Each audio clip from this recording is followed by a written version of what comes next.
Hey everyone, welcome back to TV Guys, the show that Brian and I every week we just do a lot of acting. I'm Matt. I'm Brian. I'm Sabrina. I'm Andrew.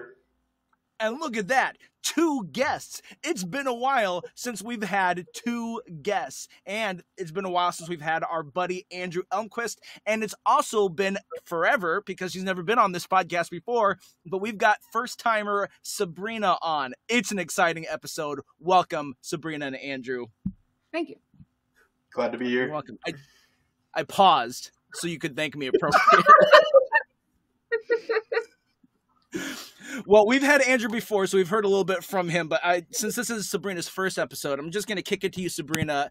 What is some of your TV history? What are a couple of your favorite shows to give us a little bit of a flavor for what you prefer when you're watching TV? Okay, I guess honestly I have a really broad spectrum of TV shows, and there aren't too many that I don't like. Office definitely being one of the tops.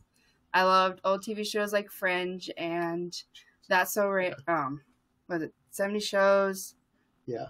No, you can say That's So Raven. That's fine. We I accept that did love answer. That's So Raven too, but I'm like, well, how far back should I go? And yeah, I just have a really broad spectrum, like anything really. Are there any shows coming up or seasons of shows coming up that you're excited for? And why is it The Bear season 3? I have not seen The Bear yet. I haven't. I'm sorry. I have a whole list that I need to watch through. That's brutal. This is an audio podcast, so let me explain it here, guys. Andrew's face just turned into the painting The Scream for a second. His mouth dropped, and his face became an oval. That's how surprised he was. It's a great show. I've seen The Bear, and I do love the show. It's a great show, but I never would have seen it if you guys didn't say, "Hey, we're gonna do a podcast about The Bear." You're welcome. Got you, bro. Yeah. Can I? Andrew, did you... Oh, Go ahead. no, you go. Did you listen to our episode about The Bear? I saw that you had an episode on the Bear, but I haven't listened to it yet. Way to dodge that question, Yep. Mr. Politician. Yep, you got it. But are you excited for season 3? You've got to be, right? Yeah, I'm pumped, man. Super stoked. What was better, season 1 or 2? I'm a sucker for originals, so I got to go season 1. That's fair. Angie hates 1 Okay. because it's so stressful, and she feels the payoff of season 2, which I understand, and I in part agree with. What did you feel? I know this is The Office. We're going to get to it. Give us 1 more minute. If you want to skip in the episode 1 more minute, then you're fine. But Tangents. because Brian and I disagree on this, your feelings after season 2 on Richie, just really quick. Man, I love the redemptive arc of Richie, man. I love him. I think it's awesome. I do too. Yeah. Elijah came into my oldest son came into the kitchen tonight. He wore the suit that he wore for my sister-in-law's wedding about a week and a half ago. He just walks in and he's like, he puts a towel over his arm because he's gonna be cooking dinner, and he's like, I'm gonna serve my brothers and sisters. I'm like, Elijah, repeat after me. Say, I wear suits now. It's awesome. Which, by the way, Matt, it's funny. I saw a series of pictures of your family from that wedding, and it's like a weird progression. First of all, it was like you and Angie with one of your kids. Then it's you and Angie with 2 of your kids. It's like you're progressively getting another kid for each picture instead of just getting all of them all at once. We're time traveling through our pictures. Yeah. It's a theme.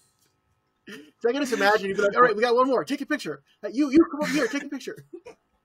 Come on.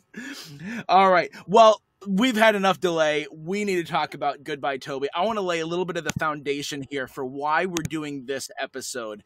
You know, you might be like, well, isn't it just because it's a great episode? You're right. It is. But I was listening to a podcast about 3-4 months ago, and it was about, I think it was the stress relief episodes. Yeah. And the people I can't remember what podcast it was because it was a friend who had it on and I just happened to be listening to it. And one of the hosts said something that they asked a question to the other host, what is the most well done episode of The Office? Best written, best, story arcs, also the humor and element, etc. And I thought about that as they were asking. I think they said like, oh, Stress Relief is one of theirs. I'm like, I think it's Goodbye, Toby. I think this episode is written so well that not only is it wildly entertaining, but it has a lot of really good arcs and payoffs and setups, and also what it means for the show in general by introducing Holly is huge and fundamental to the later seasons. So there's a lot of episodes of The Office that I think are worthy of doing this deep dive, and we will probably eventually do another Office one at some point. I think stress relief is a little overrated because the cold open saves a lot of the episode. I think the cold open is what people remember. And not that the rest of it's bad, it's a good episode, but I think it's only in like the top tier because of that fire drill cold open. Yeah. Like the roast part is really funny. Yeah. There's a little bit of a drag in between after the CPR doll to get to that point.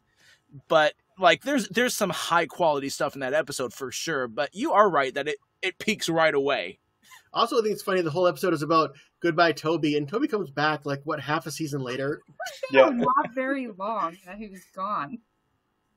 No, what was it? Was it season 5 premiere where it shows him in the hospital with the broken neck? Yeah. Like, immediately. Yeah, because I mean the whole thing was I think that he was being way more involved behind the scenes. I think this is around when Greg Daniels might have been working on Parks and Rec, and so he was taking over more behind the scenes. So they wanted Toby to be able to be gone for a while. So then and I think that's also why he left later to be a Scranton Strangler jury member. Refresh my memory, or like I'm going to say something that I have not fact checked at all, but I think BJ Novak was gone longer than Paul Lieberstein in terms of ducking out of the series and coming back in. It may have been because he also comes back partway through season 5 as well when Michael does the Michael Scott Paper Company. Yeah. Well, that was a mouthful. All right. Well, we're going to start scene by scene, and then at the end of the episode before trivia, I'm going to kick it Andrew and Brian and Sabrina, if you're still here. She might duck out in the middle of the episode. She's got to drive tonight, so it might be half of an episode under her belt. Yeah. But I will ask you that question at the end to give you time to think what is the most well done, not the funniest, but the most well done episode of The Office. So stay tuned for their answers. All right, let's start off at the soft open. Pretty good soft open. Dwight is getting a phone call, and he tries to answer it, and instead, Jim pushes a button on his Bluetooth ear set. Yes, we used to have these. I don't know if they're still around, but it was a thing for about a good 10 years. And so he answers Dwight's phone. He was able to sync Dwight's phone to his ear set.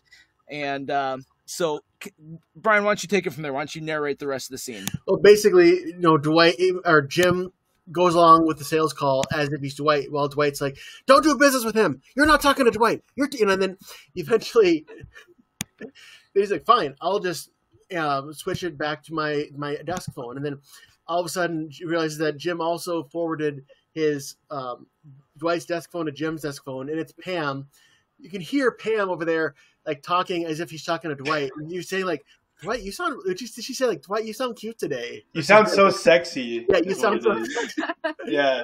And then Dwight's like, he has to know that they're messing with him, but he still is like, Pam, you're not talking to Jim right now. This episode, we see a little bit of Pam's prank side. We don't always get to see that because it's really relegated to Jim. He's the prankster, but we see how that rubs off on her. And in this opening scene is one of those moments where Dwight's like, "Pam, that's not me," and she just plays dumb. She's like, "What, Dwight? No, I'm confused." And just like really stupid 0 IQ, and Dwight is still falling for it. Really funny Pam moment. But the other moment that I like in this soft opening is Jim's little ending of, "Mutter, I have wed. Tell father." Yeah. So good. And Dwight has a shocked look like, "Oh my gosh, he told my mom." But like, don't we get clarification later that Dwight's parents are dead? Like, are they? I don't know. You might be right. Well, because you might have just cracked the code. Because there's the farm episode and that dumb episode of season 9 where they were going to spin off Dwight, and it was about his aunt's funeral and neither of his parents were there, so you would assume. Oh. Yeah. We don't talk about that episode. Well, yeah. That's not real Office. No. Backdoor pilots. All right. Well, we have the credits, or the opening credits, and then we jump into scene 1. This scene sets up the thesis of the episode and has a really awesome foreshadowing. One of the things that like I praise this episode for is that Michael is so excited about it being Toby's last day, and he has a talking head as he's dancing to the office. I came in early, etc., etc. But then he says this line: certain days you'll remember for the rest of your life. And looking back on this episode after the first time seeing it, it's like that is such great writing to be thinking he's talking about one thing, and then obviously what it really is intending is that he's meeting Holly. Yeah. His life is changed by meeting her, and I think that's a really good bait and switch in that opening scene. And in the beginning, it's looking like it's just Michael being cringy, like a cringy creeper who's like hitting on someone the day he meets her. But I mean, even though they don't get together that day, like that will eventually be his wife. Yeah. Agreed. So he's doing all that. He's excited. Brian, I might need to kick it to you because I took notes for myself. Yeah. Scene 2, it's a super fans cut. There's something with Toby and Kelly. Yeah. What is that? So Holly is being introduced to Kelly by Toby. No, that's actually that's later. That's in scene 4. This is something before we get to the party planning committee. And I thought I was going to remember it. Oh, yeah. I remember it being something that's like, oh, it's fine that they cut that. It was like 2 lines. Well, no, if you watched it, it wouldn't be super fun. Honestly, I watched the episode while I was driving. I just had the phone in my cup holder, and so I wasn't able to take notes. I drive hours for work every day, so I just like knock it out. How dare you? Well, there's a super fans moment. You guys let us know what it is. I remember vaguely. It's like Kelly saying goodbye to Toby because she's the one that we see right away. I do remember she said, like, how do you feel about leaving? And she said, I don't know. And she's like, I feel weird. Yeah. It's like, this is a thing that happens. And so this is an episode where there's a lot of super fan stuff that I'm like, oh, I'm glad that they cut that. And then there's plenty that I'm like, I think that maybe they should have had that in. But we'll get to this one spot where they actually change the structure of the episode because of what they do with the super fans cut. So I think I know what you're talking about, but we'll get there. So we get to season 3, or it's not season, to scene 3. This is a really great scene. The party planning scene. Michael is there. They need to figure out what are we going to do for Toby. And so they have a couple ideas. Michael is swinging for the fences like he usually does because he wants something big. And what's one of the things he pitches? He wants them, like in New Orleans, to have like this giant party. And so then Pam's like, are you wanting us to throw him a New Orleans funeral? I love that line. That's a great joke. He's like, if the devil were to explode and evil were gone forever, what kind of party would you throw? I also like there's a line. I think it's Angela, and she's like, we have a slideshow and a cake, but so far we only have 2 pictures of him, and I'm like, yes, that's awesome.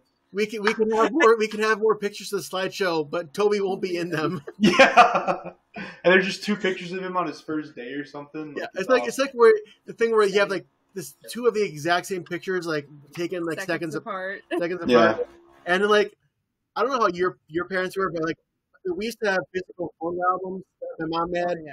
And like every single picture went in there. There was no editing. It was like, this is a blurry picture of the ceiling. It's going in the photo book. Yep. Same. Mom, what is this? I don't really know. It's just bright lights. I'm going to say it's art. We're going to call it art at this point. All right, Mom. Whatever. Another line that I really like. So this whole scene is setting up Phyllis taking over the party planning committee for especially this party. And I think that this is a really good this storyline between Phyllis and Angela. All the storylines that they keep, not the super fan storylines, but all the storylines that they keep in this episode, I think they all hit. And they're really good. And so this shift in dynamics from Angela to Phyllis is really strong to finally have someone say, Michael making that decision, like, this party is too important. Angela, you're not going to crap all over it. Phyllis, can you do it? Yeah. And so when he's trying to solve this problem, he pulls out the money. He has the talking head about how his grandma has been forgetting lately. That's where he gets all this money from. And I really like Angela's response when he offers it. Just her, I don't want your foot money. I also have a note about this. Michael says that his grandma's sending him a lot of checks for $50 and all this stuff. He says, I put them in my shoe and I forgot about them till now. What do you mean you forgot about them? They're in your shoe. You put your shoes on every day. Do you put your shoe on over the money and not forget that it's in there? Like, how does that work? No. I got the answer. He puts it on there, pulls out the insole, and under the sole. Okay, so he can forget it's in there. Yes. So instead of hiding it, even in a safe at home, he hides it underneath his shoes. But he pulls out $900, it looks like. So there's no way that didn't I'm with you, Brian. It would have piled up on his shoe for sure. Yeah, he probably needs to go to the chiropractor for uneven steps. Also, you walk with a gait.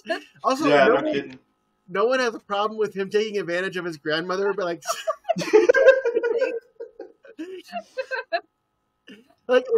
is he the only grandchild? Is she sending every grandchild $900? Because my one of my grandmas has 20 grandkids. That would bankrupt her if she was sending us $50 that many times. Man, she did some really good saving early on though. So she invested in an apple when it was still a fruit. Nice. All right, that was a. Sometimes you tell jokes that are that's a little better than I thought it was gonna be. I'm proud of my own self. Good job. That's what you guys come here for, me patting myself on the back for my own jokes. No, we just expect it at this point. All right, so the Superfans episode extends this scene just a little bit afterwards, gives Angela a talking head where she talks about what she was going to give Phyllis as the job. She's going to put her in charge of cups. And even then, Angela had cups already ready to go because she knew Phyllis was going to screw it up. Yeah. Another thing is that's not that great. That's not funny. Yeah. And then one other little tidbit, Angela comes into the kitchen in a huff. Dwight's in there. She's looking all over for something, and Dwight says, top right corner, cupboard, whatever. She opens it, starts stress eating chocolate-covered pretzels. That's it. Again, so far, all the Superfan stuff has been I'm glad you don't have that in there. But that little bit shows that even though they're not together right now when she's with Andy, Dwight still knows her so well that they don't even have to say what's going on. He just knows. That's a agreed. I like. I do understand their point in writing that because they want to introduce that thread early to tie in the Dwight and Angela thing. It's also why we're going to get to this too. There's a number of Andy-Angela scenes too before we get to the proposal that got cut because of the Superfans episode here. But we're going to get to scene 4 where, first of all, we get to meet Amy Ryan, Holly Flax. She is coming to the office. She has entered into Michael's life, but Michael doesn't meet her yet. He sees her from afar. And so he's looking in at her. No, wait, we're not there yet. We just meet Holly. So she's come in, she's with Toby, gets introduced. They go back into the annex, and then we get a Superfans cut that, Brian, you're going to talk about with Kelly. Yeah, Toby introduces Holly to Kelly, and Kelly's like, ooh, you must be special. You're the only one in the office who gets her own cubicle. And Kelly's like, I hate it. I just came in one day, and it was there. And it's just it's so much harder to talk. And you can see this look on Toby's face, you know exactly what went on. He got sick of Kelly constantly talking and put up a cubicle. She's like, I wish I wasn't even here. And she's just going rant, on and on. And Holly's got that look on her face oh no, I made a mistake here. Yeah. That was the first part of a Superflex. I'm like, Superflex. Superflex. I have SF for it. I'm so used to fantasy football, man. Yeah. Superfans. I shouldn't abbreviate the way that I do. That was the first Superfans moment in this episode. I'm like, they could have kept that. All right, here's a great moment. This is the start of another thread. So there's 4 or 5 different threads that they're doing in this episode. And one of the strong ones that, again, I think this is a great show is the Pam and Jim relationship. Pam comes in the break room where Jim is. She's excited. She can't wait to tell him the news. She blurts it out. I got into art school. Jim's immediate response, so excited for her. And even though they don't draw like a comparison between Jim's response and like what Roy's would have been, to me, I couldn't help but think of like how Roy had treated her in the past versus Jim, just immediate support. And at that moment, you're just like, yeah, go Jim. Way to be, man. Well, this goes way back to season 2. And I remember watching this Superfans episode back. It was like the boys and girls episode where Jan had the girls together. And Jan was talking about the art program that Dunder Mifflin had. And then there's a scene where she tried to pitch that to Roy. And Roy just completely shot her down. Like, no, you're not doing that. What are you talking about? And all that. And just like, we got to see that if you watch the Superfan episode of the complete opposite, like you said, of how Roy reacted versus how Jim reacted. Yeah. I think I remember that. Yeah, and it's a good scene. There's not like, oh, this is so funny scene, but it's a really good, like, man, I'm rooting for these guys. This is awesome. Things are looking up for them. In fact, Pam has a good talking head after that, where she's talking about how excited she is and like all these things are coming together. And she's like, oh, the timing for this is perfect. And then she says, I think that's the first time I've ever used the word perfect in this office. Yeah. And she's setting up this idea that they're going to do this bait and switch that we don't realize. She's setting up this idea that this whole story throughout this episode is going to be things are really good. Where do we go from here? Things are just going to get better. And then we end the episode on a down note for their relationship, which is sad, but it's really good. Like I said, a bait and switch that they do later on. So let's jump into the Hazing Holly episode, or Hazing Holly scene with Michael and Dwight in their office. What do you guys got to say about that? I've talked a lot. What do you got? You go ahead, Andrew. Oh, well, I think it's funny. I think one of the first things he says is that she's a female Toby, which is, again, ironic of what we know of what happens to them later. But it's so funny because he hates Toby with a burning passion. And then she starts like crapping on Toby as to like, I don't know, piggyback on him. So I just think it's funny that you also see a little bit of like Michael and her's relationship, which will develop later. You hear that kind of right away, which I think is kind of funny. Yeah. We haven't quite gotten to Holly meeting Michael yet. Michael and Dwight are staring at them, and they're talking. They're coming up with their plan to haze. Oh, that's which right. is it's a really funny. Okay, I'm gonna get it out of the way now because I know, and I feel like I know. Brian, you made me doubt it, but I'm pretty sure that both Brian, you and Andrew, you hate the Kevin is mentally challenged joke that they do, right? Both of you guys hate that. I mean, it's funny. I get it. Okay, then I was wrong. I thought you hated it, Andrew. I get that it's Brian, you suck. I get it's funny, but it's like so cringy and embarrassing. It's hilarious. It's like the kid gloves that everyone that like she has with him and how she's talking to him, and then like everyone just kind of like goes along with it. You know, I'll say it a couple different times, but there's a number of times she says something to Michael, and he's like, "Oh yeah, I think it's really cool that you hired Kevin." Yeah. I'm a hero. I like it in this episode. I don't like it when they burst out and you can see like the embarrassment on Kevin's face. He's like, "Do you think that I'm retarded?" Oh, yeah. That's the part that's cringy, but that doesn't happen until season 5. So I'll say I like it in this episode. There's a quote. Fair. There's a quote later about that in this episode where Holly says it was a big day for him. He drove and went to work or something like that. It's like, there was a party and he drove. It's like, man, that's awesome. Driving to the grocery store, and Michael's just like, yeah, I guess it was. Anyway, you have your own car? Yeah. Yep, I have my own car. And then she later even says when she drives with him, she's like, "Oh, I gotta go buckle him." I said before that little through gag was one of my favorite gags that they did on The Office. Just the material that they got out of it, and I wanted to see it continue a little bit more than just the first episode of season 5, but that's fine. Before we move on from this scene, the last thing that I liked with Dwight and Michael's interaction, when Michael's just like, you know what? I feel like sometimes you just say things just to agree with me. And Dwight's like, Would that be so bad? Yes! Just have a thought. Have an original thought. I love how condescending he is to Dwight in that moment. But it does no, it's not set up. It's a payoff from, like, character consistency, I should say, from how he was with Andy. Mm-hmm. When Andy was that way, he first liked the brown nosing, but then it kind of changes, like, you know what? This is too much. Mm-hmm. I don't like this anymore. So we have character consistency. You're welcome. All right, next scene, Phyllis is looking for an anti-gravity machine. The Superfans episode extends the scene a little bit at the beginning, and it's stuff that could be cut because it's like her going through an automated menu and trying to find a chamber for that, and then redirects her to the Chamber of Commerce. And that's the joke. I'm like, good, yeah, cut off that 15 seconds of dead air. But I do like this little phone call that she has of trying to find the anti-gravity machine. Yeah, they're like, do you need antidepressant? She's like, yeah, that'll work. There's the long pause. Okay. Yeah.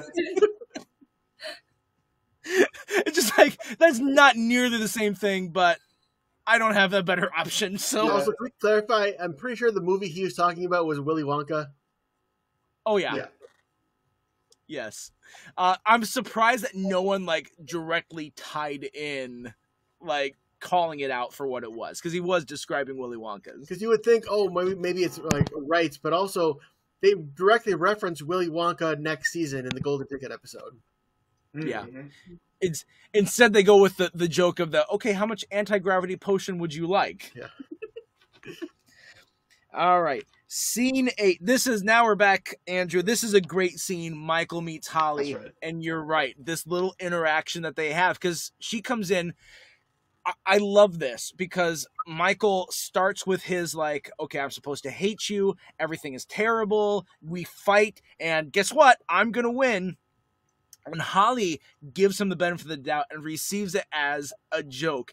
And her reaction decides her future in that moment without her realizing it. And she laughs it off and she plays into the joke and talks about how Toby's horrible, not realizing that he really is the punching bag of the office, and thinking like, oh yeah, this is just kind of the dynamic here.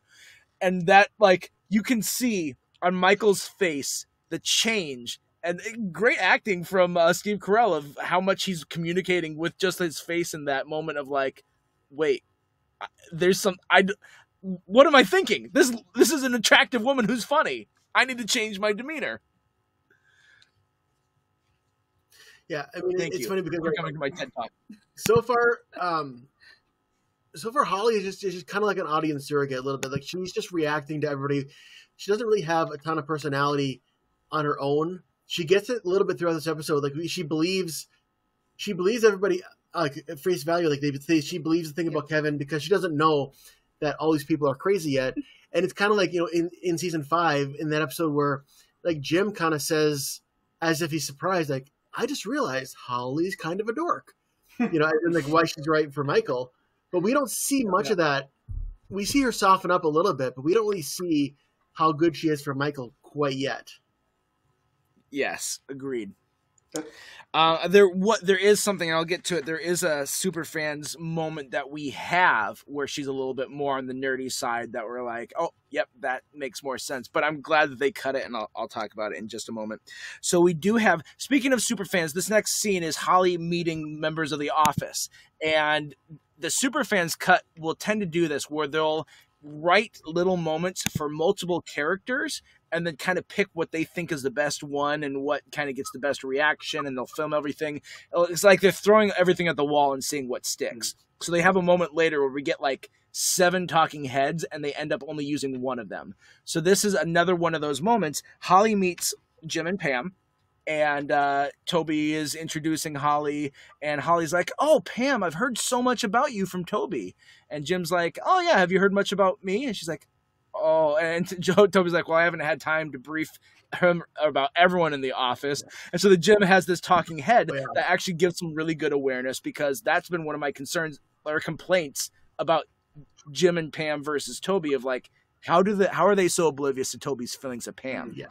But Jim kind of makes this joke as he's talking about it. He's like, I've always liked Toby. We've never really been close, but I'm sure that I'll continue to hear from him once he leaves because he'll be telling Pam all these updates. So it's like, oh, he is aware. He 100% gets that she has a crush on him, or the other way around. We remember, he decided to go to Costa Rica after he awkwardly grabbed Pam's leg in front of everybody. So I know. Even if you didn't know before that, and Jim had the look, like after he puts his hand on her knee, Jim's got like those wide eyes, like, Yeah. All right, so we have that. Then we have the one that actually made it, and that is Holly meeting Creed. Mm-hmm. Love this moment. What do you guys think? You were talking about this one. Yeah, that was awesome. Creed being Creed.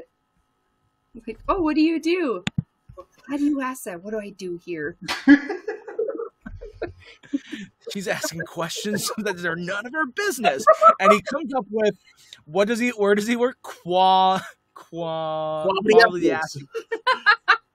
No. That's not it, but I'm close. It reminded me of like How I Met Your Mother when nobody knows what Barney does, and like in Chandler Bing, like, what's Chandler Bing's job? Nobody knows. It's like that, except for you should know what Creed does because he works in the office and he's just. Well, there's things like in those instances, like Chandler knows what he does and Barney knows what he does. Well, right. We should know what Creed does. They actually work. Creed just gets a paycheck. That's true. That is true. Good description. Has Creed ever done any actual work, you think? He did raise funds for Deborah when she got fired for the watermark incident. He worked hard to get that card and those funds together for her. Yeah, it's true. Okay, so he has one. Yeah. But also his boss is Michael, so it's not surprising that there's one person in the office who does nothing and gets away with it. But I mean, you think Charles Minor came in and like zeroed in on Jim, and like he didn't notice that Creed was doing nothing. I think the choice to have Creed not know his job and not really do anything comes because of the actions of having to fire someone, and that he chose Devin over Creed. And so to highlight Michael's incompetency in leadership is to make it clear and obvious that Creed was the best choice to fire. Even if their budget is doing fine, Creed should be fired. He does not need that job. He should not have that job. Same with Kevin, but that's a different story. All right, so we've got one superfan moment where she meets Meredith. That Meredith is cordial to her face, and then Holly moves on, and then Meredith just calls her the B word behind her back. Yeah. Like, Meredith is not a fan of Holly. And we don't have that make it into the episode, but we do see Meredith later. There's a reason why she helps Dwight put the raccoon in Holly's car. And then we talked about this before, meeting Kevin. We haven't hit this moment yet, but this is our first moment. She's meeting all of accounting. Oh, hi, Angela. Hi, Oscar. Hi there. How are you, Kevin? Before that happened, Dwight told her privately that Kevin was slow. Yes. Yeah. And that was his hazing. Which, admittedly, we're all going to laugh. It's funny. Terrible prank to pull. Not a good PC thing. You're a bad person if you're doing what Dwight did. But hilarious in the confines of a TV show. Right. All right. We have after that. I mean, I know we're glazing right over it. It's a hilarious scene. The M&M's thing, and that sounds like a safe place to put them. Great moment. But we're jumping to scene 10 where Toby comes up to Pam. She gives him a picture of the office. Oh, it's a great gift. There's a problem. Pam was the one who took the picture. Yep. So Toby needs a picture of her. Does anybody have a camera? Yeah, it's like so awkward. He's like, I'm going to go get one. The desperation in his voice. And I like when he turns back around, there's still, no one has a camera here. like he's telling her there's new information. She just saw no one respond to this. And it's like, I have to relay this information now. No one has a camera. We see later that he comes back with a camera. He went out and bought I know I'm jumping the gun. He buys this really expensive, nice camera just to be able to get a picture of him and Pam. Creeper incel energy. Awkward. Even if you're gonna do that, like, go to CVS and get a disposable camera for $1. Like, that camera back in that day was probably like $600-700, I would bet. Like top of the line. Yeah, even those like you can still get a digital camera for a lot cheaper. They had like those tiny little like red or green ones that like, you know, have the video screen in it. Those were around at that time. Right. You could have got that for $150-200, but no, he wanted high quality. That makes it worse. The more I talk about this, the worse it gets. All right, men, don't do that. If you have a crush on a girl, don't.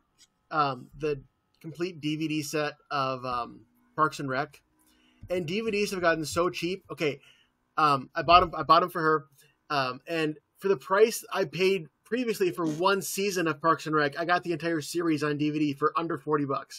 Whoa! Like, DVDs have gotten super cheap. That's because no one uses them. Sorry, Brian. I hate to break it to you. You know what else is really cheap? 8-tracks. I don't know why. VHS. People aren't...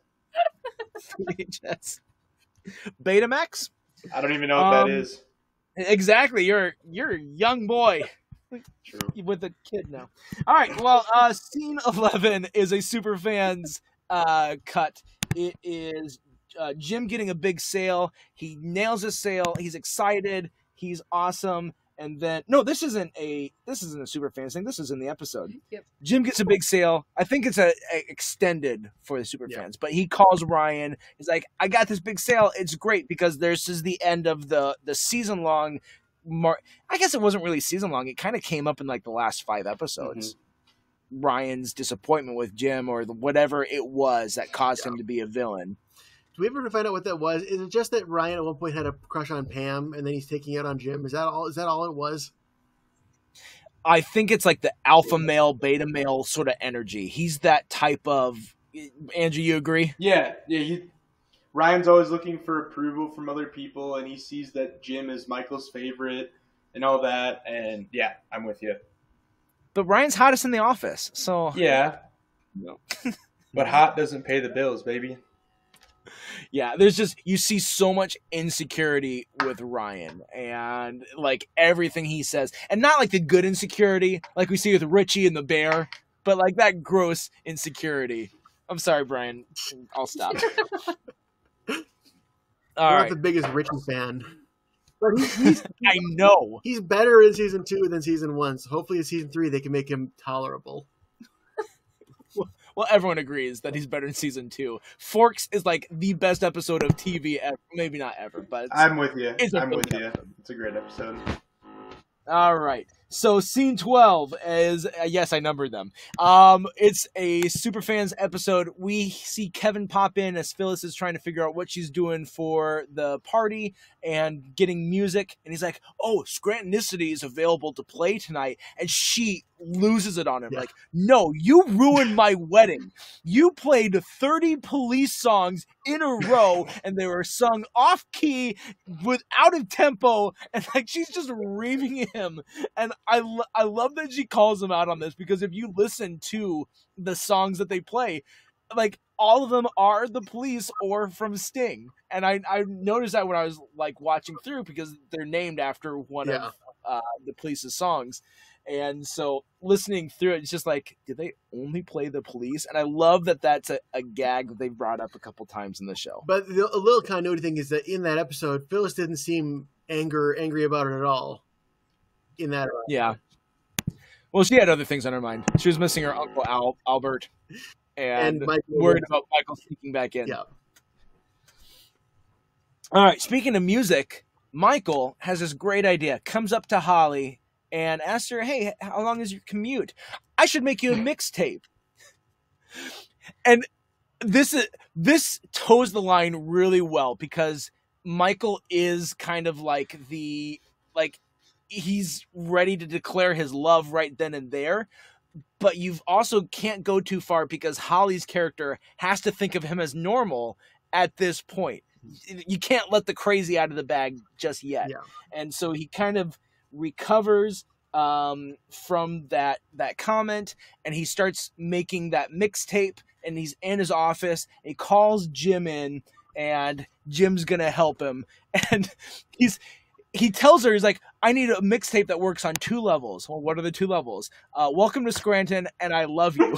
And then he's like, and Jim's like processing that. He's like, what's that band from Scranton that made it big? Is that you too? And Jim's, yes. Now, and then he just continues. It's like, no, we're going to talk about the problems of this. What are your thoughts? Yeah, it's because like you can see Jim is just like seeing the cringe and creeper coming, and he's like, oh no, can I stop this at all? And he's like, yeah, he knows he probably can't, but I think Jim has to, for his own sake, he has to try. He has to do whatever he can do to stop it from happening. That way, if you know, the inevitable happens, he can say, I did my part. Yeah. What do you guys think about, because I do like that the series plays with us a little bit, and we don't have as much in this episode, but there's a little bit of it. But there's times when it hints at, did Jim take things too slow? Because he is talking, and like they even say that in this scene where Jim's like, I started off by taking it slow, and Michael's like, yeah, you took it too slow. And it's like, we call Jim romantic, or some people call him romantic, and they really like the Jim and Pam relationship and all that sort of stuff. But there isn't a one size fits all for relationships. And so Jim's advice, it's good to a point, but is it like good for Michael? Like what do you guys think about Jim's advice, how he helps Michael in this situation? Good question. I feel like a professor at college. That's right. Anyway. Bueller. Well, you also got to realize that Jim took it slow because Pam was engaged to another man at the time. Like, that's a part that you have to no excuse. Like, he definitely had the interest in, I'm sure was, in love with her. I'm not sure when that started, but like, I think we can agree that he would have gone faster if she wasn't engaged to Roy. Right. Oh yeah. True, but then when he spoke up, season 3 was all about him running away because she rejected him, even though she actually broke off her engagement for him. Right. And if he would have stuck around, things would have been different. There would have been no Jim and Karen. But Jim didn't know that. When Jim left, he thought that Pam was still going to go through the wedding. Right. And then it was like he was with Karen. I think he was with Karen before they came back to Scranton, and then shortly after she got back with Roy. So it was like timing was all off until the end of the season when he realized, okay, I have to make the timing right. She's now with Roy. I'm going to ditch Karen, and then it's like, so he did eventually do that, but the timing was just never on their side for them being single at the same time. Yeah. We'll circle back to this because there's times throughout this episode when that advice comes in handy, and there's times in this episode where maybe it doesn't come in handy. Yeah. So we'll come back to it. But I do like that Jim, as he's explaining this and helping Michael realize, this is another great moment of writing, because having Jim be that confidant for Michael is completely fitting within their characters and in their dynamic. But as Jim's talking about his relationship with Pam, you see that start to, like, his wheels are turning in his brain of like, oh, well, this is where we fell in love, and this is where we had our first kiss and our first date, and et cetera, et cetera, et cetera. And then he's starting to realize, like, wait, all of our big moments, maybe not all of them, but there's so many big moments that happened here. Mm-hmm. And this might be the opportunity. And this is where I'm really glad that they cut this next Superfans moment out, because we have Jim pretty much explicitly say that. And he does this telling instead of showing, versus what they left us with instead, where he's like, oh, wait, I'm realizing this for myself. Because he, even in that talking head in the Superfan, says, like, and Pam deserves fireworks. Like, he says it so on the nose of what his plan is. I'm like, no. Let that unfold for us. And I think that the way they cut it out ends up working. Because what's the next scene? Jim going to talk to Phyllis and buy fireworks. Right. He didn't pull it out of his shoe, though, right? That money came from somewhere else? No, he didn't. No, he's got good alignment. Yeah, that's right. Look at that. And so he comes in. This scene is a little bit longer in the Superfans because he comes in first. He's like, hey, how's the party planning going? And Phil's like, Jim, I am so effed. And then he's like, so not great. But then it cuts to what we've seen. Like, he's like, okay, I'd like to buy fireworks. She's like, oh, there's no room in the budget. He's like, no, there's gonna be fireworks there. I just wanted you to know. And yeah, you know, I would like to buy the fireworks. Yeah. And then right after that, then we have the same talking head that is in the episode of just his intention to a little bit of the hand holding of I'm going to propose tonight, because we do want to know where that's going. In order to know what the bait and switch is, we want to know what Jim's intention is. Yeah. So I think that's great, instead of the whole let me talk through what I'm thinking, just to give the I'm going to propose, let us draw the connection ourselves from the conversation he had with Michael. All right, we talked about this scene before. Coming back from commercial break, Holly walks into the break room. Kevin is at the vending machine. Andrew, take it away. I mean, you guys can go first, but there's a line in this scene that I just can never. Okay, I don't remember the lead up to it, but he just goes, "I'm gonna bang Holly." That's like the best. It's the quintessential Kevin line. I thought you were going to say that's a button. She is smart and helpful. Yeah. So good. Yeah. I also like well, what do you have? Let's see. Yeah. Okay. Well, you can get anything from the top row. Yeah. That's a button. Yeah. But most vending machines, the cheap stuff is in the bottom row. Mm-hmm. Oh, yeah. Come on, vending machines. What are you doing? Yeah. All right. All right. So this is an instance that we're going to talk about how the superfans affected the final cut, because they had to rearrange things in the superfans versus what they ended up with. So what happens after Holly's at the vending machine? Jim, real quick before we start this next scene. It starts with Jim. He's looking at the website. He's like, oh, the website's down again. It's been down 3 times the last 2 days. And Dwight has this great line. I love this line. He says, perhaps the website is hiding, forming alliances for other sites, preparing an attack for which we'll have no defense. Jim's like, is that what you really think is happening right now? And we have Andy. By the way, Andy's first appearance in the episode is in this superfan cut. So he hasn't appeared yet in the regular episode. They have him in this moment. Yeah, not until the end. And so he pipes up in that moment. And then Michael is kind of distracted because he sees Holly in the kitchen. And he's standing by Phyllis's desk. She's not there. She's planning her stuff, so she's not at her desk. He's watching her, and she starts to get coffee. He's like, I need an excuse to talk to her. He grabs a coffee mug full of pens off of Phyllis's desk, dumps the pens out as he runs to the break room, or the little coffee area in between the annex and the office. Yeah. He comes in. He's like, oh, will you share that with me? They kind of have this little moment, and she's like, I just got to have this coffee. I'm a coffee monster. And she does like coffee monster sort of action. It's not, that itself isn't that funny, but it clues us in to a little bit of that Holly nerdiness that they took out, so that we didn't have that going forward. Yep. But I also liked when after Holly walks back and then Michael leaves, as he's coming back out, he's going to say something. He just drops Phyllis's mug in the trash full of coffee. Like, I don't need this. I just wanted to talk to Holly.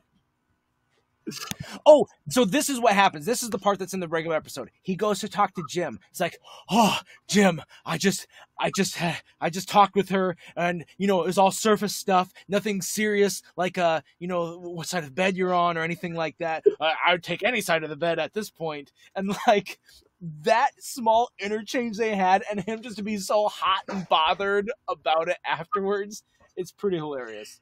Just realizing this right now, it shows the optimism of Michael. Mm-hmm. He just got done with Jan, and he's already ready to jump into a new relationship. True. But he knows, man. He knows there's something about Holly. Something about her. And it's like, I just wanted to kiss her right there. And Jim's like, really glad you did? All right. Question time for you guys. At that point, well, actually, what we see in the regular episode, before I ask you that question, what we see in the regular episode is they actually air this scene after the scene where they're helping with the chair, Mm-hmm. and we're not at the Holly and Michael fixing the chair together scene yet, and so then that's why he's suddenly back out there with Jim, and then comes back and he's helping Holly with the chair again. Yeah. So now that I have said that, that is a better, like, little cuter moment, I think, than them with their coffee, the little weird coffee moment. If Michael would have tried to kiss Holly at that point, what do you think the reaction would have been in that moment? You mean during the chair moment? Either one.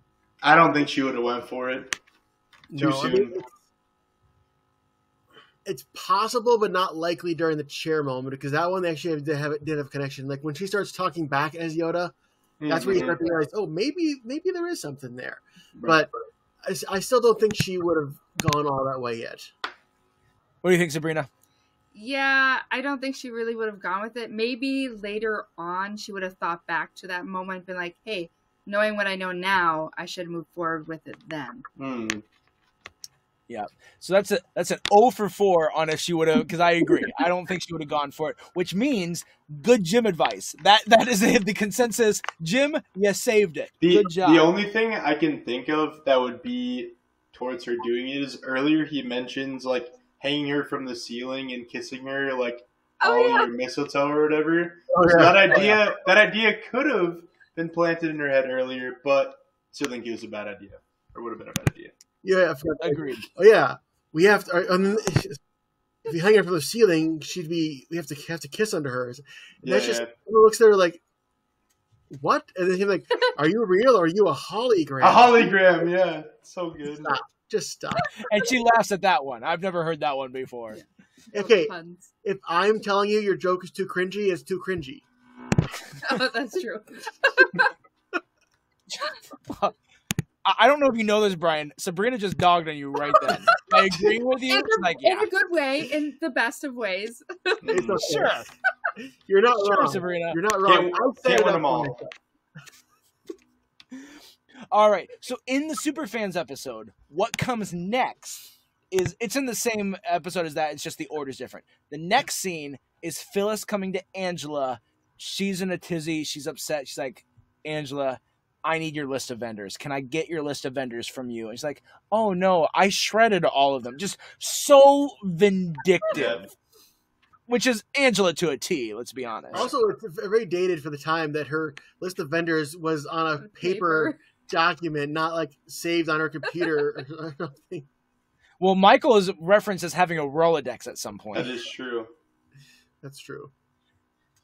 But yeah, no, they're behind the times. They all play the original Microsoft Solitaire that came on Windows 95. So I mean, let's be honest, they're selling paper in the mid 2000s. Like, the whole company's outdated. Point. Yeah. One of the key storylines of this season was about a website. So that's right. The thing about that is there are still boomers. Okay, so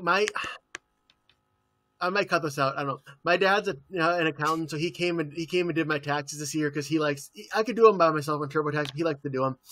He came out to my house and he brought a physical printer with his paper and set it up. I'm like, I don't think we need to print out a hard copy. He's like, you never know, just in case, we're gonna print out a hard copy of your taxes.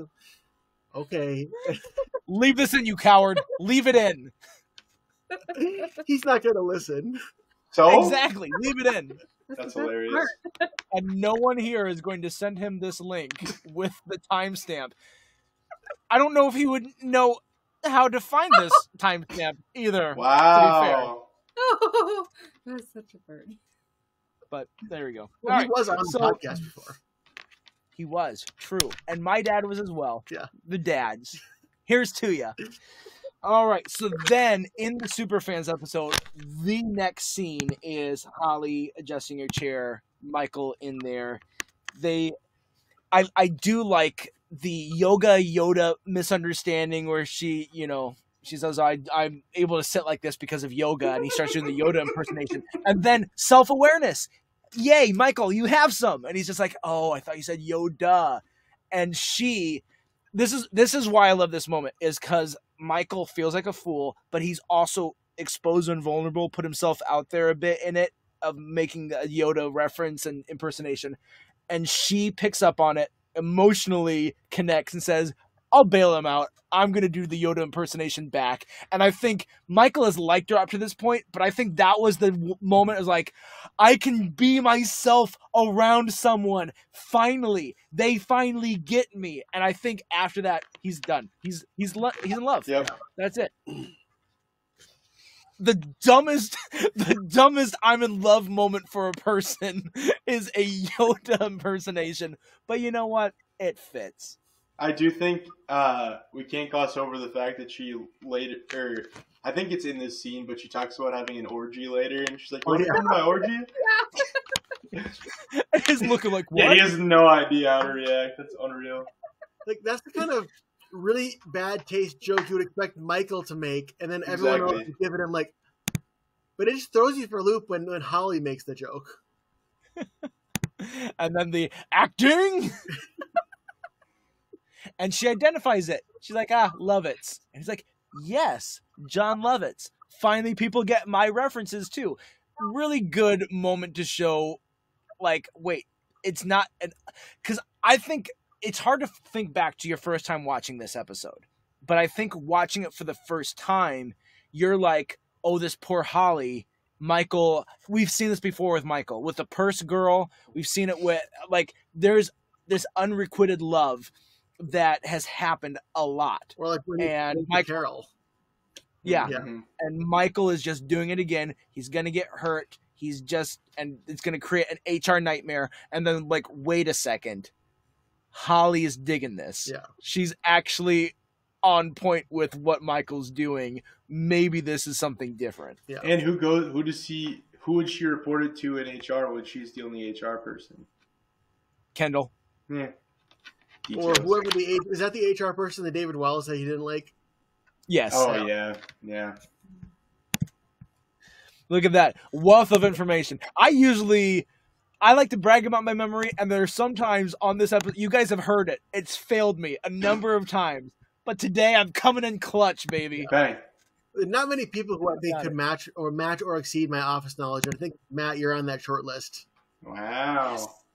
I did it. All right.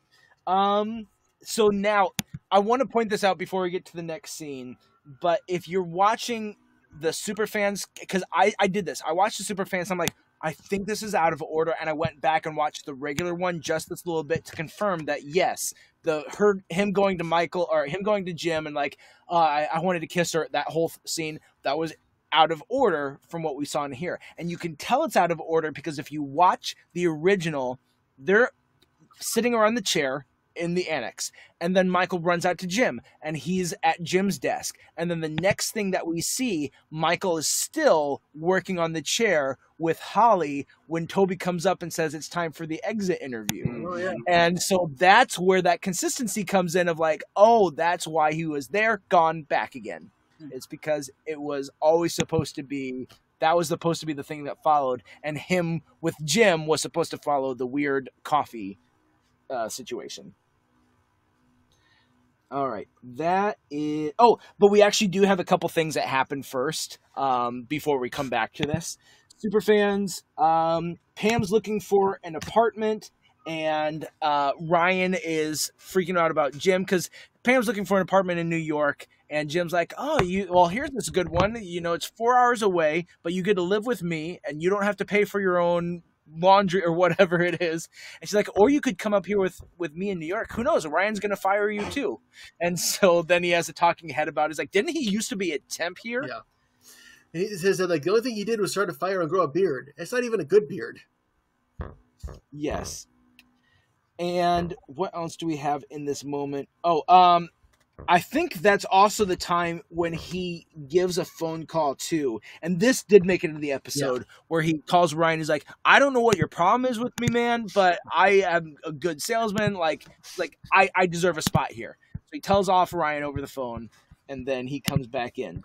We have an Andy and Angela moment. Oh, go ahead. The thing they don't mention is like Ryan might want to get rid of Jim, but Ryan knows that David Wallace likes Jim. Yeah. And that's what saved him with Charles Minor, I think. Mm-hmm. We have an Andy and Angela moment, and again, this is the second time we see Angela. or not. So the second time we see Andy this episode, but it's again in Superfans, not in the real thing. And it's really small, and it's another one that I'm glad they cut because he comes over, sees her sitting at her desk, and she's looking at her necklace, and it's a necklace that has Snowball's picture in it, and it's like, oh, you have a cute cat. I know he died recently or whatever, and he's like, you carry grief sexily. It's like, what a line. Also, I think this is in Superfans they extended it where Angela said, I took that picture posthumously, so she's holding a dead cat. That's right. Oh my god. That's so bad. That's right. Yes, her dead cat picture, and Andy, being the simp that he is, comments and is like, yeah, that's a nice, look at you. Your accessory is beautiful. Like, come on, Andy, get a spine. Get standards. All right. We also have, in the Superfans episode, the return of Troy. Now, in any other episode, Troy was a one-off character that we saw. He was the guy that was Ryan's drug supplier, and he's short, and so there's this common or this running gag of Dwight thinking he's like a mythical dwarf, and so when he comes into the office, he's working on behalf of Dunder Mifflin. Ryan sent him to check in on the office instead of Ryan being there himself, and so they're like, "Oh, what are you doing here, Troy?" And Dwight's like, welcome to our land. Treating him like the dwarf again. He's like, Dwight. Like, does Dwight not know that there are like real life little people? Nope. Yeah, I know. Imagine him meeting one. They exist. I don't know if you know that. They do. Here's my mind blow for the day. Like I said, I usually have a pretty good memory. I did not remember that this was in the actual episode, and I thought this was a Superfans scene when I was watching it. It just wasn't memorable to me. There's a scene before we get to Toby's exit interview when Meredith is walking through that little hallway where the bathrooms are, and Dwight is like, stop, make a sandwich. And she's like, act like you're making a sandwich. She's like, act like I'm making a sandwich or make a sandwich. Yeah, really make one.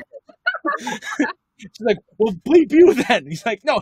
And so she like starts making the sandwich, and he's trying to do like this like code, like, oh, here you don't like the new HR. You're putting on too much peanut butter. Yeah, wipe the knife off before you put it in the jelly. That's right. I didn't remember that this was in the episode. Did you remember that was in the episode before I said anything? Not before I watched it today, because I watched the episode today. Before then, I totally forgot. It's like the most forgettable scene of this episode. But it's pretty funny. It's pretty funny. Because it's very in line with Dwight's character. Yes. And oh, we're all secret. No, you're doing it wrong. And it's you can't even pretend right. It's also a line for Meredith to not wipe the knife off between the peanut butter and jelly. Right. Oh, yeah. Absolutely. All right. Now we find that. Oh, and by the way, that's the origin of the Dwight Meredith team up to put the raccoon in Holly's car. Yeah. All right. So now we're at Toby's exit interview. To me, this is the scene of the episode. There's a lot of great scenes. I laughed the most at the exit interview scene. I loved it so much. Best part of the scene, what do you guys think? What was your favorite moment in this scene? Because there's a lot that happens, and it's great. I think the best part is Pam taking charge. And Pam knows. Yeah. Mm-hmm. Pam knows what's going on. It's like, oh, did you mean to give him your watch? Mm-hmm. Yes, I did. How did you know? That's his improv training coming in. That's right. Yes, and. Yes, and. Yep. I love the talking head of Michael when he's talking about. It's like Toby's been cruising for Bruisin' for 12 years, and I'm his cruise director. I'm Captain Bruisin'. I think that's so funny. He's so excited for it. And then I just love the dynamics. This is another great example of writing, to have all four of these characters in this room, of Michael being so excited to do this, but now he can't, and Holly in there just to learn, but she's like dampening Michael's fun, and Toby's just there like, I'm just trying to get through this thing at this point. I would love to do the exit interview as I should because I'm a rule follower, but I can't. And then Pam being that extra wild card of like holding Michael accountable. And this is, I said at the beginning of the episode, we get a little bit of prank Pam. Mm-hmm. This is another example of prank Pam, to be able to like call Michael out, like, you know what? You've been mean to him. Give him your watch. Yeah, it's it's funny to think about. This is kind of related, but kind of not. It's funny to think about exit interviews, like how kind of silly they are if you think about it. Because it's like, this person's leaving your company, and you're just going to be like, tell us everything that's bad about us, you know? Like, I've never understood, and I don't know many people who do exit interviews today anyway. I feel like they're a dying breed. And it's like the idea is supposed to be like, okay, give us the unfiltered stuff, the stuff that you didn't want to say beforehand because you don't want to get fired. Well, now you're leaving anyway, right. So tell us this stuff. Right. Has anyone ever like gone off in an exit interview? Like you've been like, okay, now it's time. I'm ready for this. No, but my last day at Quick Trip, I took a bunch of free food because what are they gonna do? Fire me? Oh. I love that mindset. I told my dad he's retiring this year, and he's retiring in like September or October, and we're talking about like, you know, trips and visiting, and they're like, hey, just take the last month off. I'm like, what are they going to do, fire you? True. He's like, I'm not going to do that. I'm going to print out my tax forms instead. All right. Here's another one of my favorite parts of this scene. I do quote the Pam's thing. It's a weird line to quote, but the like, or actually it's Michael's reaction. How did you know? I just knew. Like, I laughed at a lot. But Michael's face when he asks Toby that first question, like, what can we do better? Not the like the other questions he had, like the having to give his questions in a positive way. What gives you the right? Who do you think you are? and I was like, why don't we use the binder? But I like when he actually is using the binder and is like, well, what can we do better at Dunder Mifflin? And so he starts getting ready to answer the question, and Michael's face as he puts up the hands, like the death glare that he gives, I love it so much. It's the best look, and it's so meme-worthy, too. Oh, gosh, it really is. Like, this is totally Toby's personality to fall for that, but kind of the same thing like we were just talking about.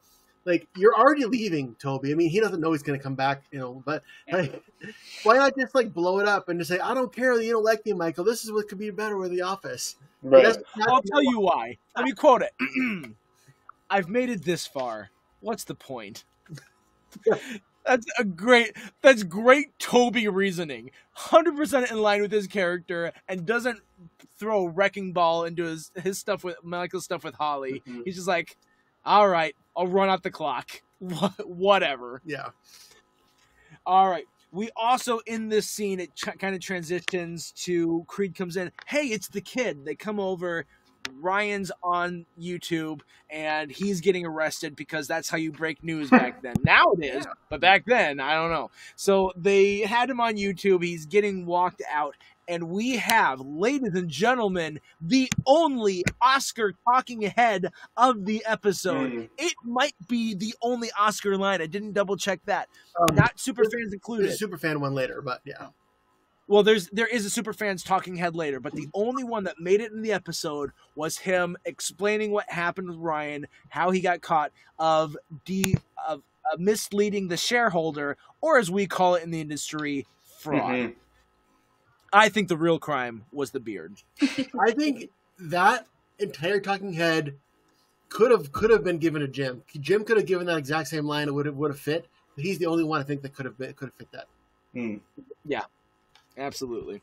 So good Oscar line is, I think also they're like, oh, we got a reason to put Oscar into the episode now. Here we go. All right. So then we have next scene is Michael's upset in his office, and Holly comes in to comfort him, and I'm just worried about my friend. And this is good writing too, because we get to see this other aspect of Holly, or at least Michael gets to see this other aspect of Holly as this comforter. And what's the great line, the great talking head that he has about Holly's comfort? Anyone? Bueller? I don't remember it offhand. Where he compares her, like her warmth personality is like a baker. And she's I'm pretty sure she's worked in a bakery. She's baked at a professional level. What a great analogy. It's such a Michael analogy, too. All right. Well, now we're going to move down to the parking lot. We have a Superfans cut. We've got Phyllis and Bob in the parking lot. This was okay because it has some good moments, but Bob's trying to help her figure out where you're going to put everything. Oh, I think the band could go here, and it's not working, and Phyllis is just sad about it. So she has a talking head. It's like, I wish my mother was here. She always knew what to do, and she could help out. And she's perfect for situations like this. But she's not here. She's at water aerobics for the next 45 minutes.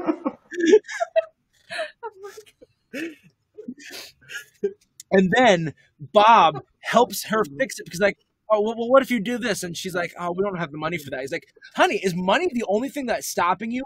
Bob becomes the third person to give Phyllis money for this party. And I do like that running gag. And Bob does the thing that he's probably the best at for the relationship. Throw money at it. All right. Where are we at? Oh, okay. We jump back up to the office for one little Superfans moment, and then something that's in the episode.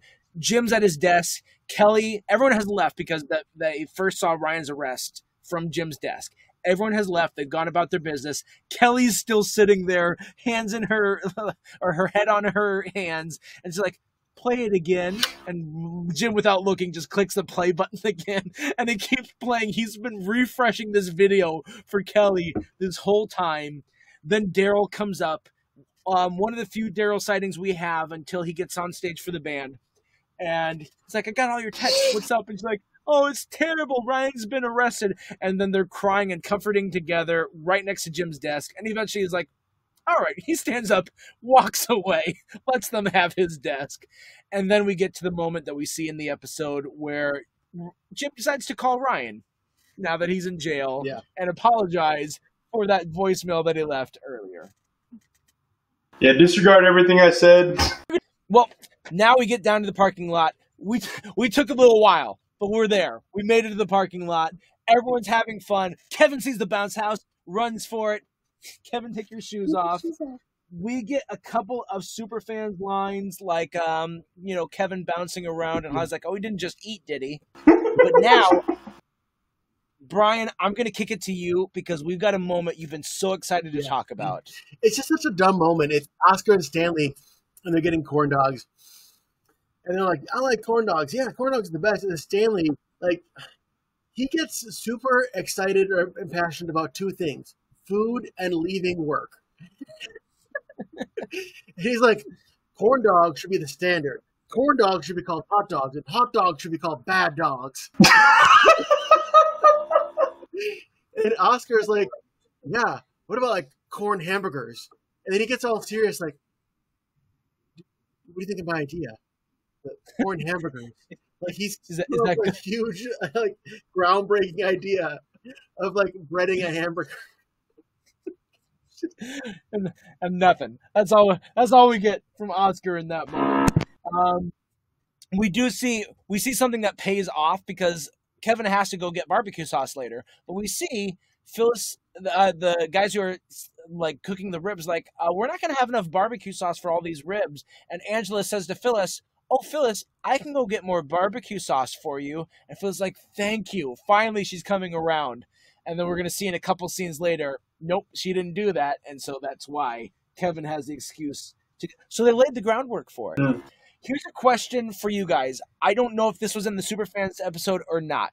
Jim and Pam are going to get on the Ferris wheel, and he's going to get ready to propose. And then all of a sudden, Creed runs out and jumps onto the Ferris wheel and gets in the middle of them. Was that in the regular episode? No. I don't remember that, no. I don't think so, no. Okay. Well, he's trying to get away from Holly. So this is one of the attempts. Jim is like, oh, maybe now's going to be the time to propose. Nope.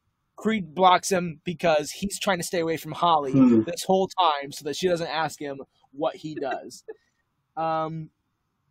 We also have Michael and Holly flirting about corn dogs and talking about it oh, we're going to have ribs. Ribs aren't as good as corn dogs. Well, you can get 50 corn dogs and put them together and it'll look like ribs.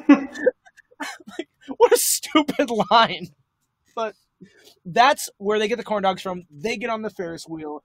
and they're having their moment. They're talking, and you know, Holly gives with my last company, it was easy to rise up, but never could get ahead. And like, well, that's what.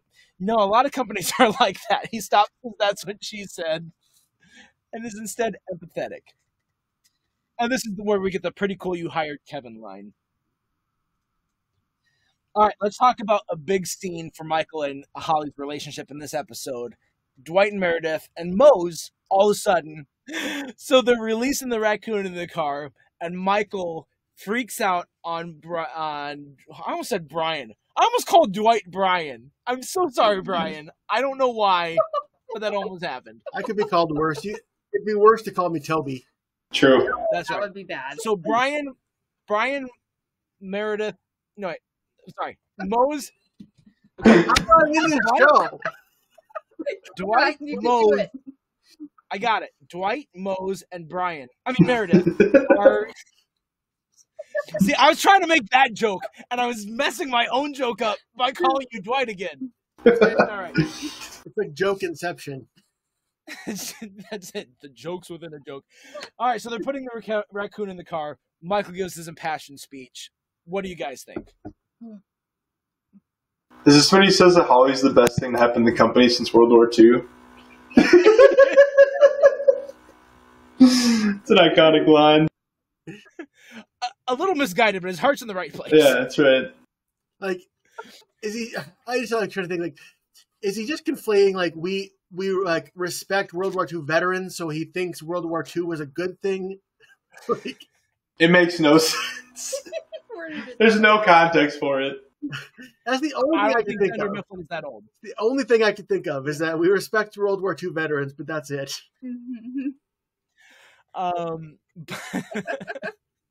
Yep, I don't know. But I'm going to posit something here, and you can tell me if you disagree. I think this is the moment that Holly develops feelings for Michael. Someone stands up for her in front of everyone, says very kind things about her, fights for her, protects her, and is saying, we're going to make her feel welcome here because she is special. And I think, anyone wants to hear that. Anyone wants to hear you're valued, you're special. I think it meant something for Holly, and I think that's where she developed feelings. Do you agree, disagree, thoughts? I think I'd have to rewatch the beginning of season 5 and see if I think Holly already has feelings for him then. This has been a while since I've seen that episode. But I could see myself agreeing with you, depending on that. Well, I don't think you have to wait till season 5. I think you just have to wait till the end of this episode. We'll get there in a minute. Okay, then. Yes. I've never been a woman before, but I feel like if a man in that instance stood up for me in my honor, I would be smitten. So, I'm with you. I've never been a woman before. Give it time. Okay, we'll see. Andrew, this was... Oh, you muted yourself. You muted yourself, bad dog. Okay, Andrew, this was like 3 years ago on the first time you ever came on this podcast, but this is not the first time that you have alluded to being attracted to a man on this podcast. Do you remember what your comment was? I remember saying that, but I don't remember who it was about. You said that the two people you think are the most attractive in this world are your wife and Matt Bomer. But to answer your question, I stand by that opinion, and Matt Bomer and my wife are both still attractive. My wife has an edge, though, obviously. Well, I would hope so. Give her 10 years. Whoa. Let time catch up to her. Oh. I vaguely remember barely what your wife looks like. So this isn't specific, just so you know. I've never met your wife, so I'm picturing Matt Bomer in a wig. I've never met her. I just seen pictures from your profile picture. That's it. That's creepy. Yeah, and from the times I'm looking at it at like 11 at night. So the next scene is Kevin goes to buy barbecue sauce. He gets in the car and like, oh, you drive? Yeah, I drive. We talked about that scene. So I'll move past it because we're getting low on time here. So Superfans episode after this. One more thing with Andy. Again, they're doing this Andy Angela thing, but they cut cut out all these Andy scenes. And Angela comes up to Andy, like trying to get him to badmouth everything, say to everyone, make an announcement about how terrible this party is. Like, I'm not going to do that. Well, then talk about how bad these deep fried Twinkies are. He's like, they have deep fried Twinkies? He's like, oh, yeah, I can't believe they'd have these deep fried Twinkies. And he takes one and gets it, and he's like, this is awful. He takes a bite, and he's like, oh, it's so good. So that's a very Andy reaction to have. All right, another great scene that follows, though, Michael's goodbye Toby announcement. He comes up while the band's there, gets in front of everyone. In the Superfans episode, he calls Toby up for an impromptu speech. And he says, like, and Toby has given us permission. If this speech is not good, we can all rush the stage and beat him up. So, Toby, go ahead. Go for it.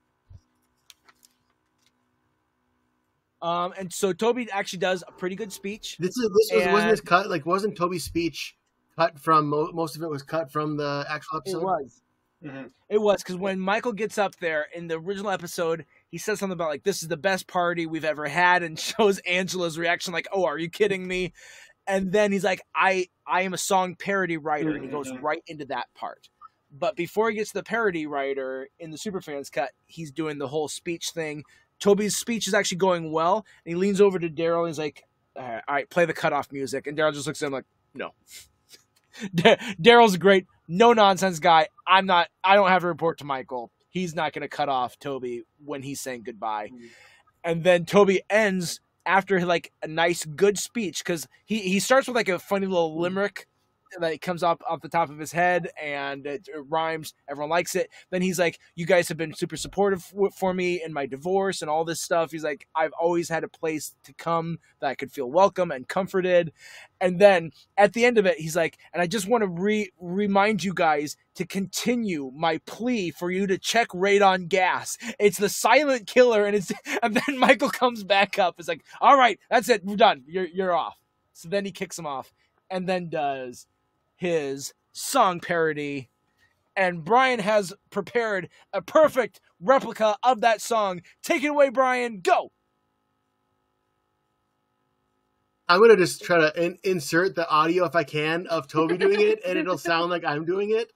That'd be awesome. I won't, because that sounds like a lot of work. And instead, you're going to leave this in. Or I won't. All right. While Michael's singing, we get talking heads. And Brian, you can decide which talking heads if you want to highlight any of them because you remember them. But we have 3 in a row. We have Stanley, Creed, Phyllis. These are all Superfans talking heads.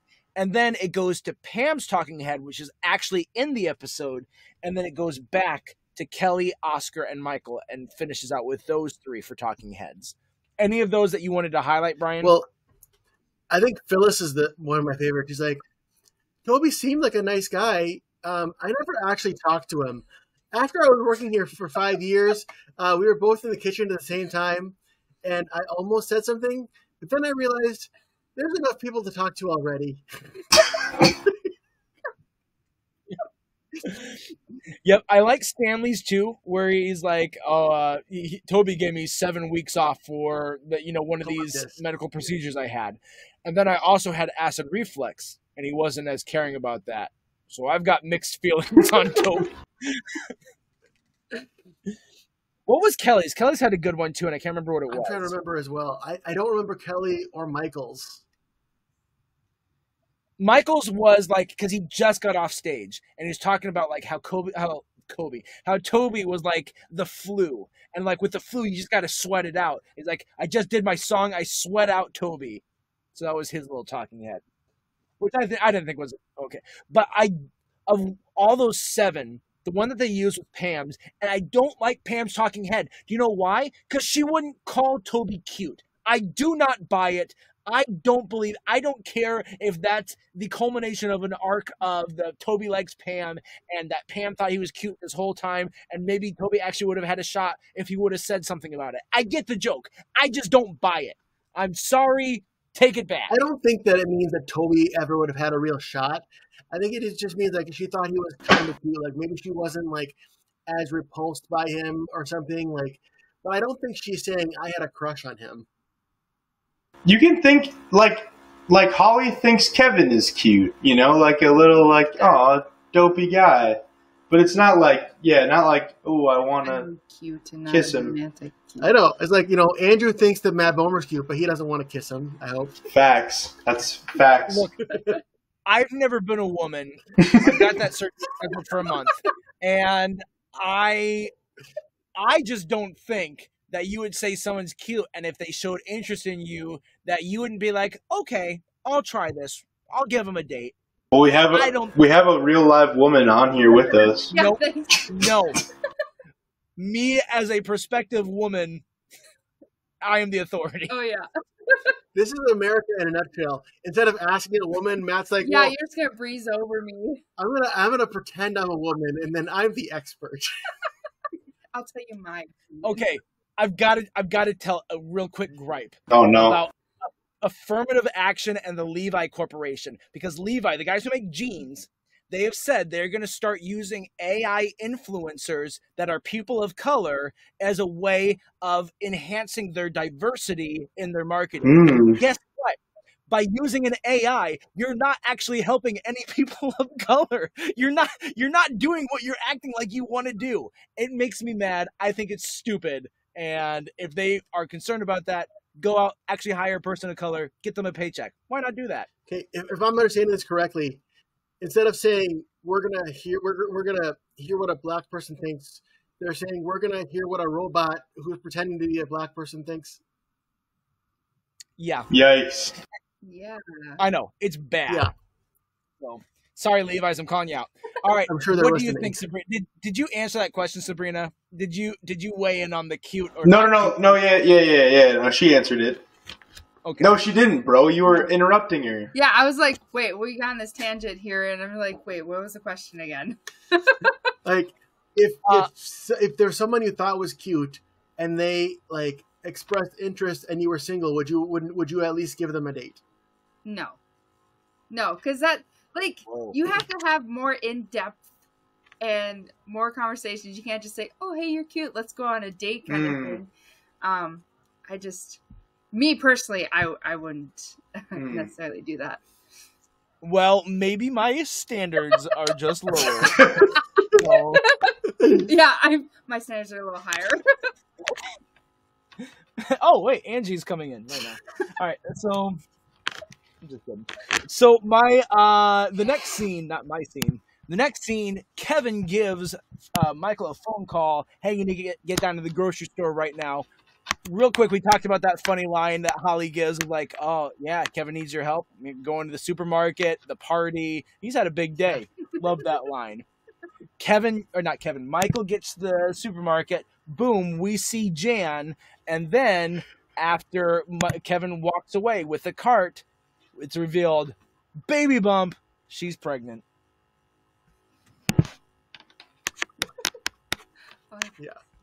That was like the commercial break. Like, bam, Jan's pregnant, right? Yeah. And I do admire the honesty of them revealing a fake pregnancy, where in this episode, they're hiding that Angela in real life is pregnant. Oh, that's right. And I only knew that because of the Office ladies. Now that you mentioned that, I remember them talking about that. And that's why at the scene at the end is framed the way it is. And we'll get there. Yeah. Yep, agreed. And there's a lot of framing that happens with Angela in this episode, but she's early on in the pregnancy, so they didn't have to hide it as severely as some other shows do. Yeah. Like Zooey Deschanel and New Girl. Didn't they just say she's got jury duty? She's on jury duty. She's got to go away. My wife and I are rewatching through that right now, and we just got past that arc, and we're in that season. Nice. All right. So Michael and Jan have this conversation, really good conversation that has a line I quote all the time. I quote it because it's hilarious, not because I or my wife have ever cheated, but I will constantly say the line, "You cheated on me," when I specifically asked you not to. I love it. It's so... It leaves it to the imagination of, like, how did that conversation go? Like, Michael having to sit her down. Hey, I need to go over some things real quick. We've seen enough of Michael and Jan that you totally believe that happened with them. Oh, yeah. Oh, absolutely. And I love that he makes mention of the fact that like the sperm bank or the toilet seat thing is a myth. He's like, we know that's a myth, but like, what happened?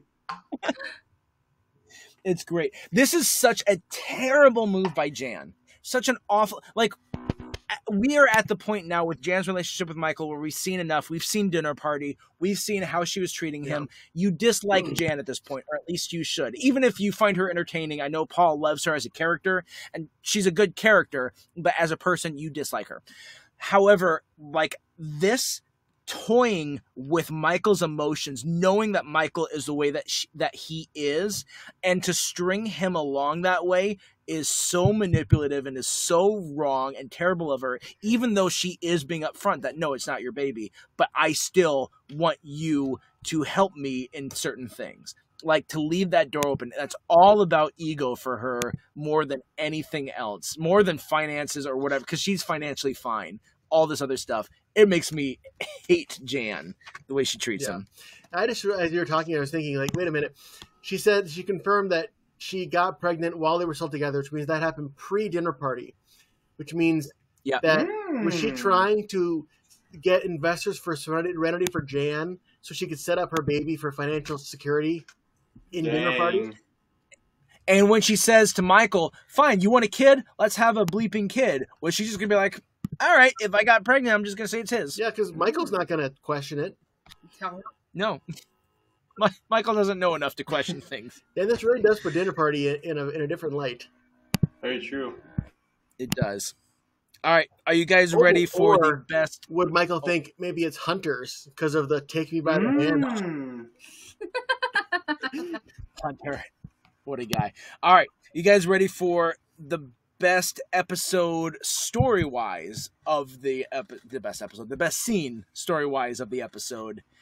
The fireworks are going off. It's dusk. It's early night, and Jim's getting ready. He turns to Pam. I love this bait and switch. This was so well done because it's leading towards this whole episode. You're getting excited for this, and this is my theory of why, for a number of other reasons, but why Andy was cut out of the episode.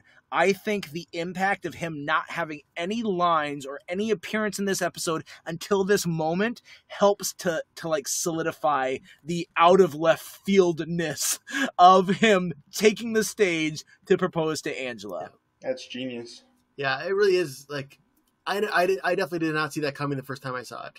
Mm-mm. When Jim has the ring box in his hand, like he's holding it like under his leg and he's ready to send it. Yeah.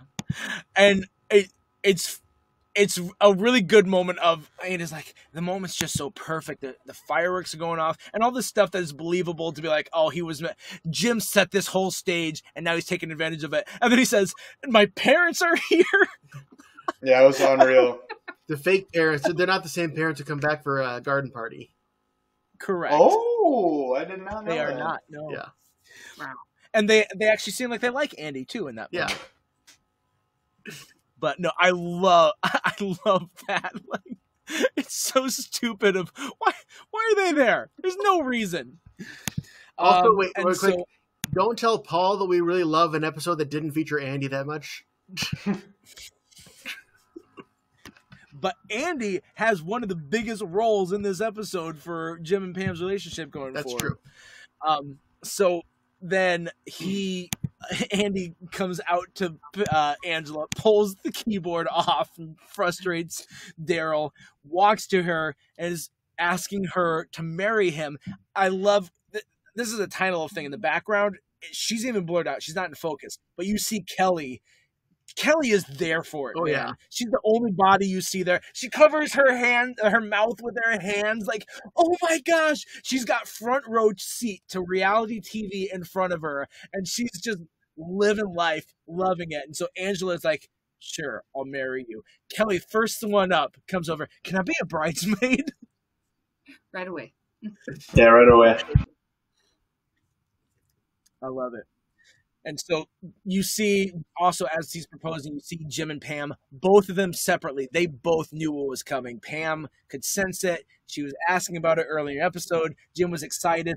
Just both their faces just fall. Mm-hmm. And really good selling of what's going on, because we're feeling the same way. That first time watching it, we're like, no, are you kidding me? And so that's that scene. There's a little bit of falling action after here. We have very small. Toby comes to Pam like, oh, there you are.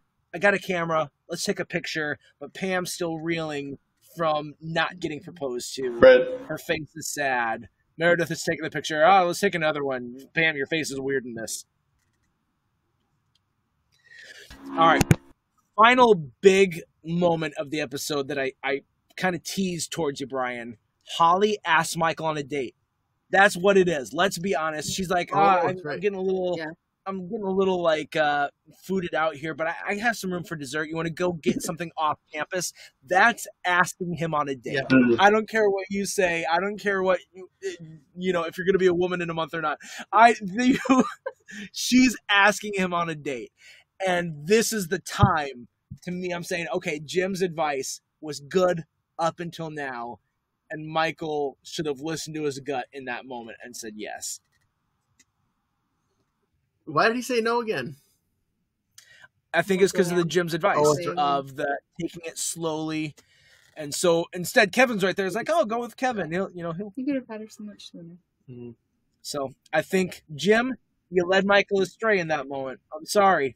You thought the same thing we thought, that she wasn't going to be into you, but she is. Yeah.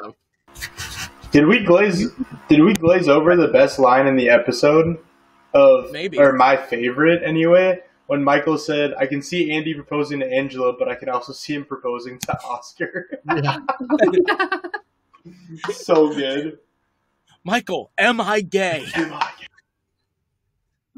You're right. That is in this scene. Okay. That is a great line. Yeah, I would be remiss if I didn't say that. Yeah. The end of the scene is Holly's walking Kevin to the car. As Michael's walking away, Michael turns quickly to look at her and said, Fred, I missed it. I can't do it. And he walks away. And then she turns and looks. They both look at each other. Guys, they want a date. They do. But Jim's stupid advice, and Jim's advice continues to backfire at the start of season 5. So, all right. 3 other scenes, very quick things. One of them, saying goodbye to Toby. We bring in Hank. Gotta walk him out. It's policy. It's not for the security to walk out Toby. Yeah, I think he's gonna steal stuff, or I think he's gonna take things. I don't think he's gonna take anything. Yeah, it's policy. It's not. There's that. There's Michael setting up the next season. Final thing before the end credit scene is he calls Jan like, I'll be at that Lamaze class. You might need to give me a couple things like what is Lamaze. So he commits to it. And again, he goes on a path. It delays his relationship with Holly because of Jim. Come on, Michael. And then the final thing, the big reveal, the big shocker. Phyllis coming off after the party. Yeah. She goes into the office, and there is Dwight also coming off with Angela. No, cut that out. Yikes. You were shaking your head, Andrew. You made my mind go there. Get your mind out of it. All right. Final scene. Phyllis is coming back from the party. She goes in the office, and boom, what does she see? Dwight and Angela in the thick of it. Angela's cheating with Dwight, and then boom, setting up season 5, end of season 4. That's it. That's goodbye, Toby. Bang. What did we not talk about? What do you guys think? Well, in the very end, like, you're talking about how Angela was pregnant. That's why it was shot from like behind Dwight, where all you see is Angela's head. Mm-hmm. It's also a primetime show. Well, yeah, no, but I mean, like, you could have shot it from different angles without showing like everything. Like, they could have had Angela have a shirt on. You know, it could have. That's specifically why they shot it from that angle, was because they definitely wanted not to show Angela's body from the waist down. Yeah. Yes. But yeah, a great episode. So we've circled back. We've hit this spot. We've talked about a lot of things that we want to talk about. What is the best, the most well done episode of The Office? What do you think, Andrew? You know, I thought you were raising your hand. No, I think I have ADHD. No, I honestly think, and I've been thinking about this a lot when thinking about like my favorite episodes and what's well done. I think the injury might be one of mine. Just the whole the George Foreman narrative that's like throughout it, talking about the man meat and stuff. Yeah. I don't know. I think I might be biased just because I think all of those, I quote that the most, so maybe I'm a little bit biased, but I don't know. I think that might have to be mine. The man meat is the bachelor party, but all the other stuff. Oh, that's right. That's right. I like the Dwight and Pam like friendship. Yeah. I think that's a really good twist on their dynamic at that point. You're right. Go ahead, Brian. What do you... If I'm going to pick, I was thinking about this. I might have to go Casino Night. Really good closer. I mean, it finally gave us, like, it brought the Jim and Pam subtext up to the text and did it in a really good way. No one saw that coming. It's the first time we got like a real, because all season 2, we know Jim's crushing on Pam, and this is the first time they actually have him step up and say it in the whole kiss and then the phone call and everything, and then and especially and all the stuff for the Casino Night too was really fun. Like, it sets up Michael and Jan. It sets the stage for a lot of good stuff. Yeah, and what I really like about the Michael Jan dynamic, because it said he ends up with Carol and he sets up that relationship, but that Jan put herself out there, and you saw she had an overnight bag with her, and they show that at the end of the episode that she was planning on saying yes. And I think it really speaks to her character in season 3 of why she's so hard on Michael, especially in season 3, that she's kicking herself for letting her think, okay, this is what I'm going to do. And she's like, I have to punish Michael for this. And I think that really informs her character well. All right, Sabrina, what do you think? Oh, gosh, I wouldn't even know where to begin, because The Office is such a good TV show that I couldn't even think of which one would be the best. Like, I can't even think of one off the top of my head because I just love the show so much. What a cop-out. No, sorry. You said Benihana Christmas. You're right. It is. No, Benihana Christmas is my favorite. It's the funniest, and it is well done. I just think Goodbye Toby is still the best one that was done. Those are words. I'm running out. Right. I think this is going to be our longest episode. I think it's going to take the cake. It is. This is long. We talked about an hour-long episode of TV, and we really dove into it. And we did the Superfans version too. So, all right. Well, we're going to jump into trivia real quick. So last week we talked about Survivor Season 2. Yay, Survivor. It's awesome. And so we asked the question, which contestant from Survivor Season 2 is actually on an election ballot this coming election, 2024. They are running for an elected position. Which candidate was that? And that is Nick Brown. He is not only running for Attorney General, or no, I'm sorry, what is he running for? He's running, it's something in the state of Washington, and he is Attorney General. So he's running for Attorney General in Washington, and then he was also elected he was appointed the first Black United States Attorney for the Western District of Washington. So he's a history maker, and he's also on the ballot. So if you are living in Washington and think he would be a good Attorney General, why don't you vote for him? I thought you start saying vote for him, you realize, wait, I don't know his platform. I'm not going to tell people who to vote for. So you switch it to, if you think he'd be the good candidate, vote for him. Yeah, I have no idea. And whatever. You don't think a TV contestant is automatically going to be the best fit for whatever position? Listen, Arnold Schwarzenegger was a governor, man. I was just about to say that. And Jesse Ventura. Oh, yeah. And Jesse Ventura. I mean, 2/3 of the cast of Predator. That's it. All right. Well, I've got this week's question. We've done a lot of Office trivia before. We've never asked this question. The actual office building in Van Nuys, I think that's how you pronounce it, Pennsylvania, is on what street? What is the street name that it's on? Because that street is actually referenced in The Office. And so there's a tie-in with an Office reference for what street it is on. And let me know if you know what that street is called. Do you know, Brian? I don't. You're 2 for 2 on stumping me. I'm great. I'll tell you after the episode. All right. Well, we've had fun. Thank you to our special guests. I hope you guys enjoyed having Sabrina and Andrew, and we've enjoyed having you guys on. Until next time, I'm Matt. I'm Brian. I'm Andrew. Yeah.